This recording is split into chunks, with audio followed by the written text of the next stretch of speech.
Aloha, everyone. So, I recently helped a client purchase a vacation rentable investment condo here on Maui. A few weeks after the transaction closed, he reached out to me to ask if he could do a written testimonial. Since he found me on YouTube through my videos, I suggested that we do a video interview instead, where he could talk about his experience working with me and my team throughout the transaction. In this video, I'm going to share that interview.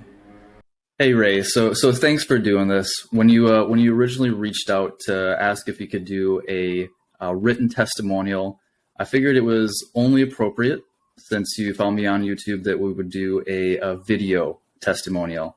So thanks again for taking the time to do this. So of course you did purchase a investment property with me just recently.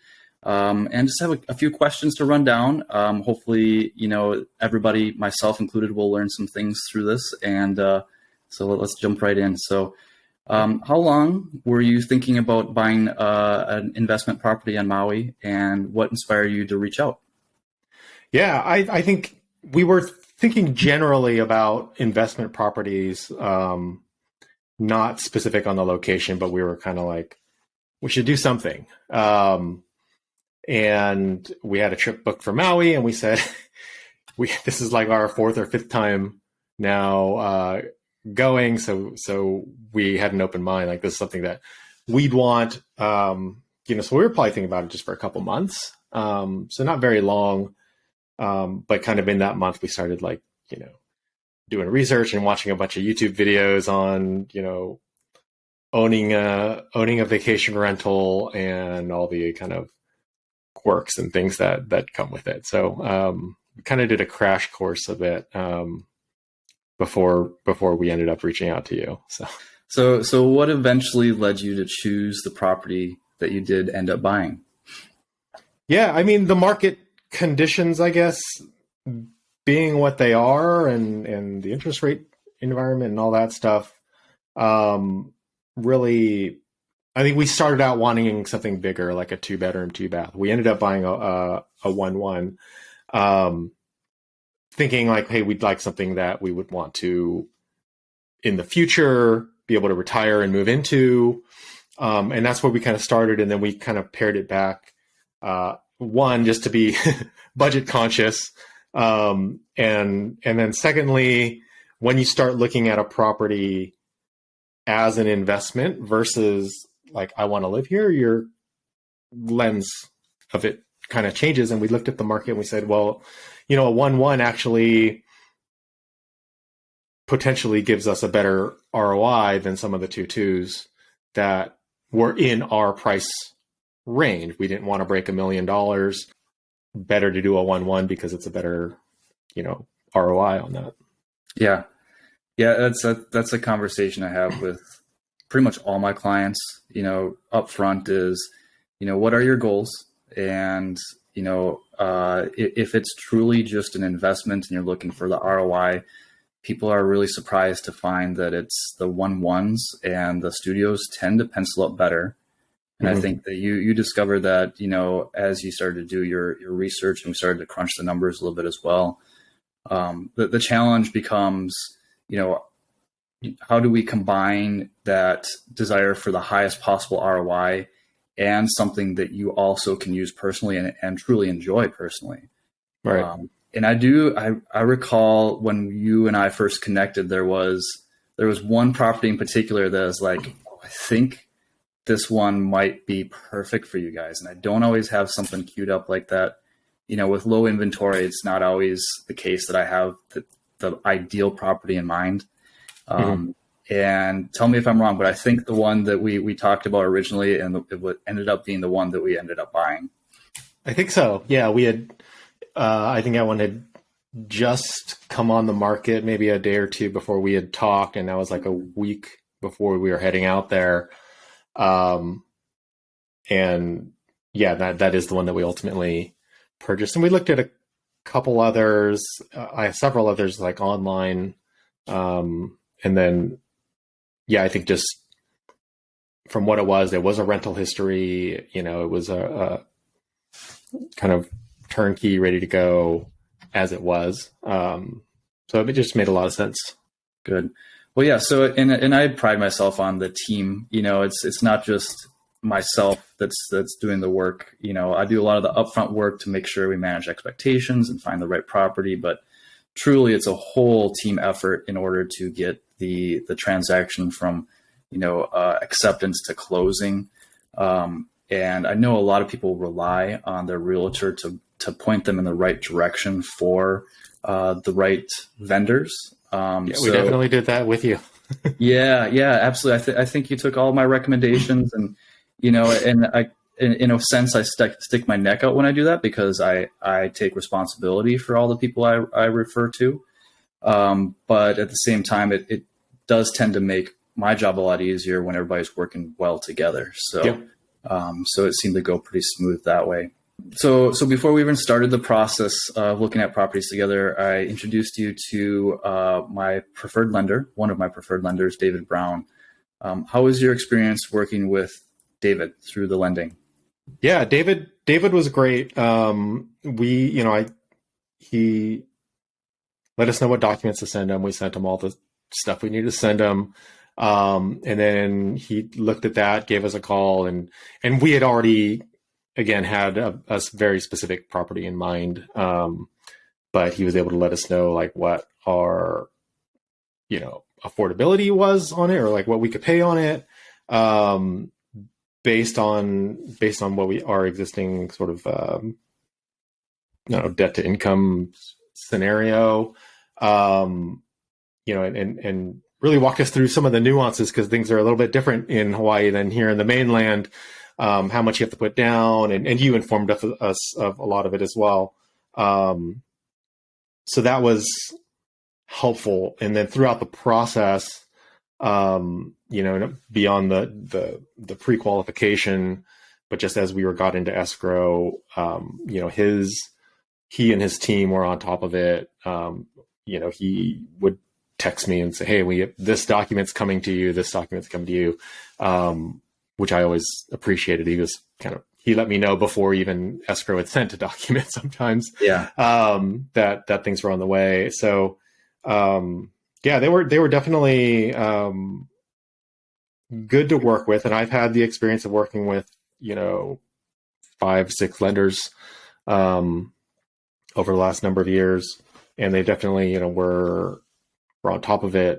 Yeah. And one thing I really like about David is, a lot of times you'll get an upfront sales pitch with a lender, but then the follow through, once you're into escrow and to closing, isn't always as good as it could be, and that's one reason why David tends to deliver on his promises. So it's pretty rare that there's any changes in escrow, and that's what I try to avoid with a lot of my clients, is just surprises once we start the conversation. So, and I'll say also, he's got this whole like little online platform that makes it easy to submit all the documents that I need to submit in a real secure way, and it, so they can see it right away. And I think that was handy than trying to figure out like, okay, how do I securely send you all these documents? And it's a lot of documents that you got to send for a loan, but to have like a portal that helps with some of that management and communication of that was helpful as well. Yeah, a lot of sensitive documents, right? You want to make sure are secure, and so it's nice to have that technology for sure. Yeah. So another person we connected you with was property management. So I connected you with one of my property managers, Christina, with CB Island Vacations. How was your experience working with Christina? How did she help make the purchase easier, and how are things going now that you've closed? Yeah. I think you had her put together kind of a rental estimate, low, medium, and high, low, medium, high season, and then like 3 different like low, medium, high sort of projections. And that was helpful in just kind of looking at ROI. You can decide if like we're going to be like the best of the best, or like a mid-grade rental unit, and see what the different income potential is there. So that was helpful up front. I think once we got into escrow, actually, once we put the offer in, or we're about to put the offer in, we actually had a conversation with her.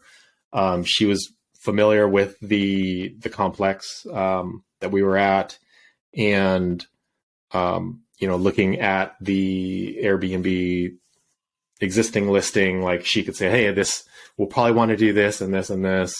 She came up with some recommendations and just kind of really level set with us on what might need to happen. So you know what you're getting into. So I could, kind of factor that into, some of my operating budgets. And I had my own ridiculous spreadsheet that I was doing on my own. But just thinking through some of those decisions, understanding how she worked, and from what I could tell, when I was meeting with her, was, she's got a whole team, right? They manage I don't know how many properties, a lot of properties, and so then they're like operationally efficient, and it's not like,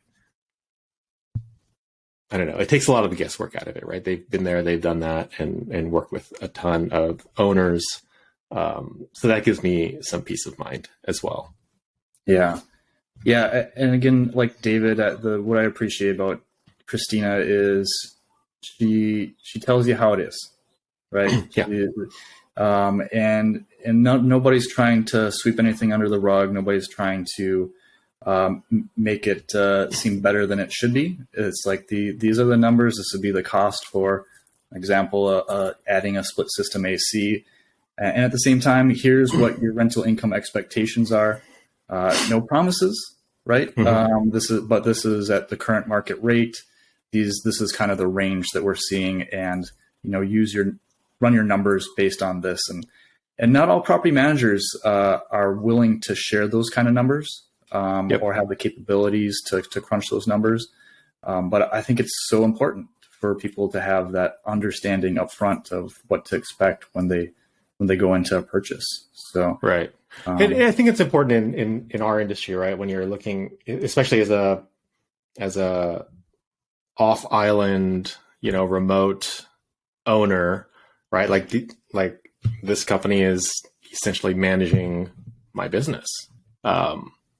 For that. So it's important to know that they know their stuff, and they're willing to be honest and transparent with you. Hey, this might, they gave me the heads up, like, hey, the AC looks old, it might break. And like, we were in escrow at the end of escrow, and the AC went out, and, unfortunately the previous owners had replaced it because it, went out in the middle of someone's stay. But we already kind of were prepared, I guess, for that. But yeah, and then throughout we closed escrow, and then it's like, okay, there's this, I think even just leading up to the very end of close of escrow, there's a handoff process of the existing bookings and transferring that, so that, her team took care of that. And just keeping us in the loop of like, what's happening. Here's the things that you need to set up. And yeah, I think that was all really helpful. The first day that we closed escrow, the first day we were able to get in, she went there and was like, hey, the previous owner had shut the power off at the main breaker, so there's no power. So she was able to come in and help us troubleshoot that with Hawaiian Electric and with the AOAO and get that all, figured out. And that's the kind of boots on the ground help that you need. Exactly. And I think there's a lot of people that are maybe hesitant to engage in a transaction like this because of the distance, right? Yeah. The fact that you're across an ocean. That's why it's so important to work with people that are up to speed on technology, and really can provide you with a service that, is completely hands off. So, property management should be no exception to that. Like, you should have 100% confidence that even though you're not on island, that you're not here to actually take care of things, that somebody is here looking out for your property. And, you know, just throughout the transaction with you know, you and me, you know, just videos throughout the process, you know, a final walkthrough and inspection. So even though you weren't here for the inspection, you weren't here for the final walkthrough, we do our best to try to make you feel like you are here, you know, with, you know, as thorough of a video walkthrough as we can possibly do in answering questions. So, so the process was pretty easy for you from a distance. Yeah, it was. And the video, I think you did a couple videos for us, and those were super helpful to do. I mean, fortunately, it's a 1-bedroom, 1-bath unit, so it's manageable. I can imagine if it was like a 4-bedroom estate or something, that might be a longer video to go through. Yeah, but on that, to be able to go back and kind of rewind and look through it is huge, because I've done other walkthroughs where you do the walkthrough and then you look at the report later on or something, and you know, you're just trying to remember, and you didn't document it, you didn't video it. So having done that was helpful, because we were able to pop back and just be like, hey, was that thing where we thought it was? Or you know, what color were the fixtures? Like, I don't remember. That kind of stuff was helpful for sure in just kind of getting a different orientation, right? It's one thing to look at the pictures, and I think we did an initial video kind of tour of it, and you know, those are helpful. But then when you get into the inspection, like, you actually want to see, like, the inspector said this was wrong, so you're pointing the camera at the part that like might need repair or fixing, or at least some consideration, then you can kind of focus on that part. So it was very, very helpful, I think. Yeah.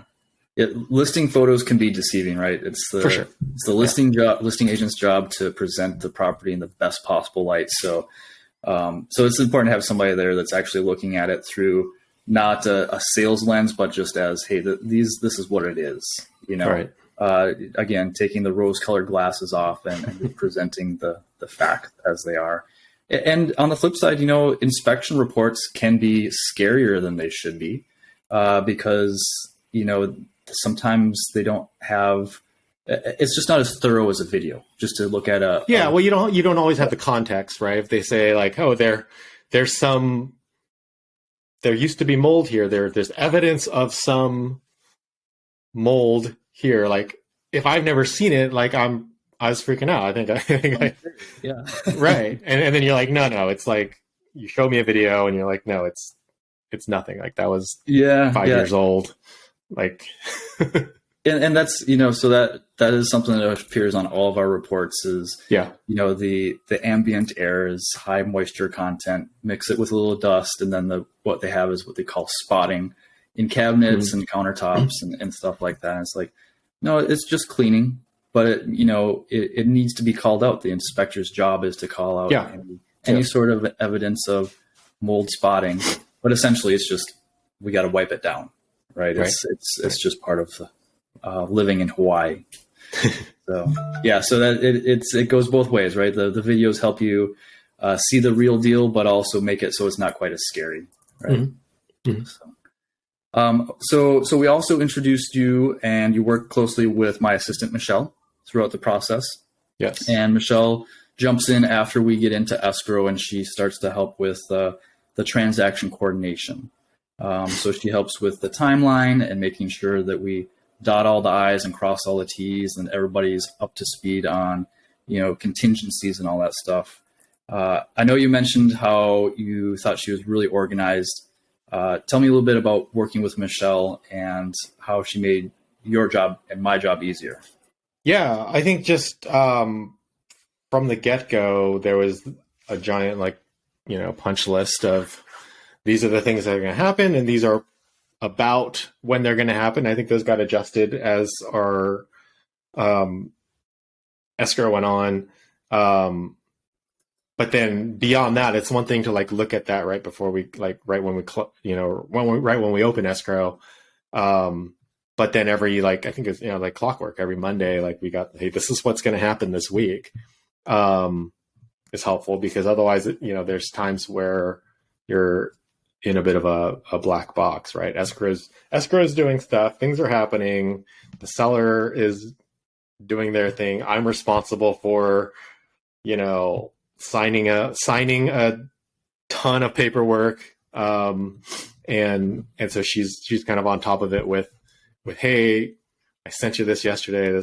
You didn't sign this, you ignored this, or whatever. And, so she'll make sure that we stayed on track, because there's certain deadlines that we need to hit, so that we're not in any sort of, breach of contract.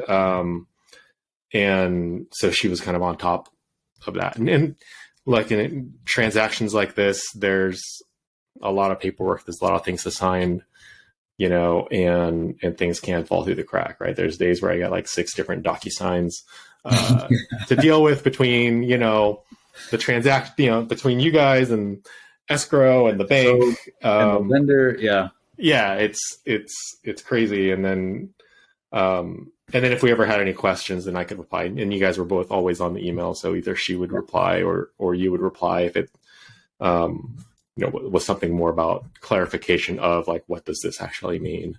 Because there's a lot of that, in real estate. What does that actually mean? Yeah, and most importantly, for what she helps people do is stay on top of contingencies and how long they have to review. Right. Mm-hmm. So I'll be out showing properties, doing videos for people.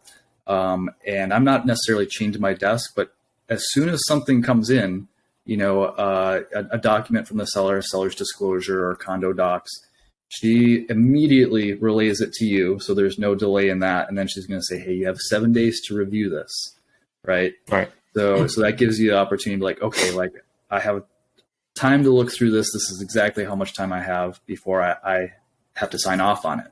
Mm-hmm. Which is really critical. It gives you that opportunity to review with as much time as possible. Yep. And she's also, coordinating inspections and just making sure that the lender stays on track. Hey, has the appraisal been ordered? Has it been completed? So she's kind of the glue that keeps the whole team together. And I so appreciate Michelle all the way through the process. Yeah, she is fantastic. Once we get there. So great. So I guess wrapping this up, how overall, how was your experience in, this transaction, and what stands out compared to, the other properties that you've purchased in the past? Yeah, well, this was our first investment property. Other ones were, our primary residences. So, inherently those are a little bit different.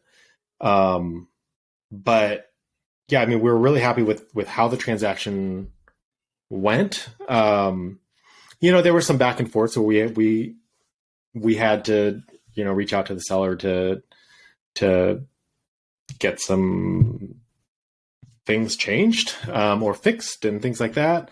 And in some cases, we're like, well, are we asking too much? Like, we don't want to blow the deal, but then you also want to be like a bit aggressive in some cases. And so you helped us, really navigate some of those little terms and requests of them, realizing, right, you're buying I don't know how old, 40-year-old house or 40-year-old condo, like it's not going to be a perfect place.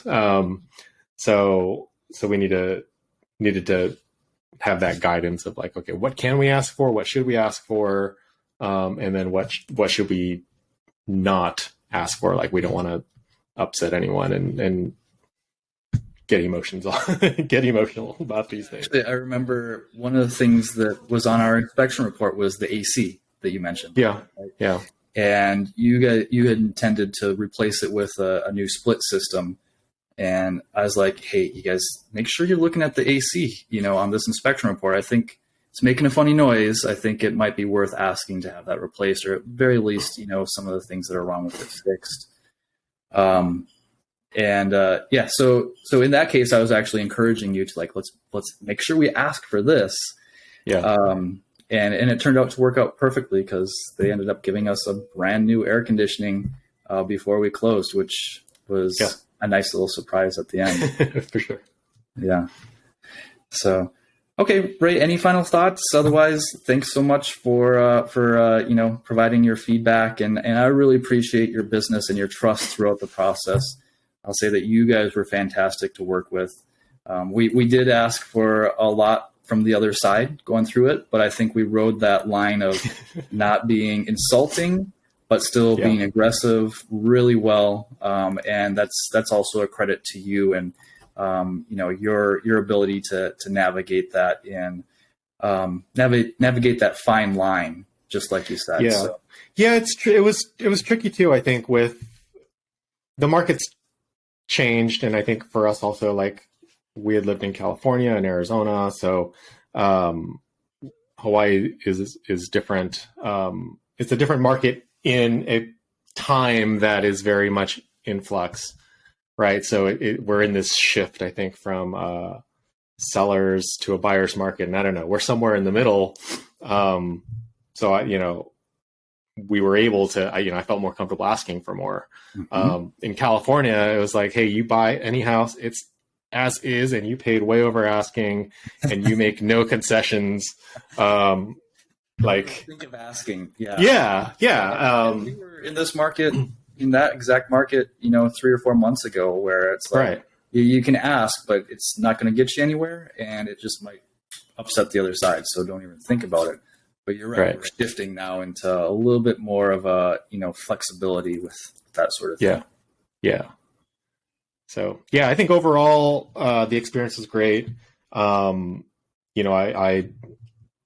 really follow you on the YouTube channel, and it was kind of, for me, helpful to get your little insights into your own property that you're running. That actually helped us a ton and also gave us the reason to hey, we're going to trust your property manager if it's good enough for you to use on your property, right? That's super helpful. So I think those little insights are nice. Then obviously, your occasional video tours of different properties are always awesome, even if they're $4 million and way out of our budget, but it's always nice to watch. There's a lot of different, there's a large price range on Maui, isn't there? Oh yeah. So, and so I try to hit it all, but yeah. Well, thanks for the feedback. And again, thanks for your business. And hopefully we get to do it again. Sounds great. Thanks so much. All right. Aloha. Thanks. Aloha.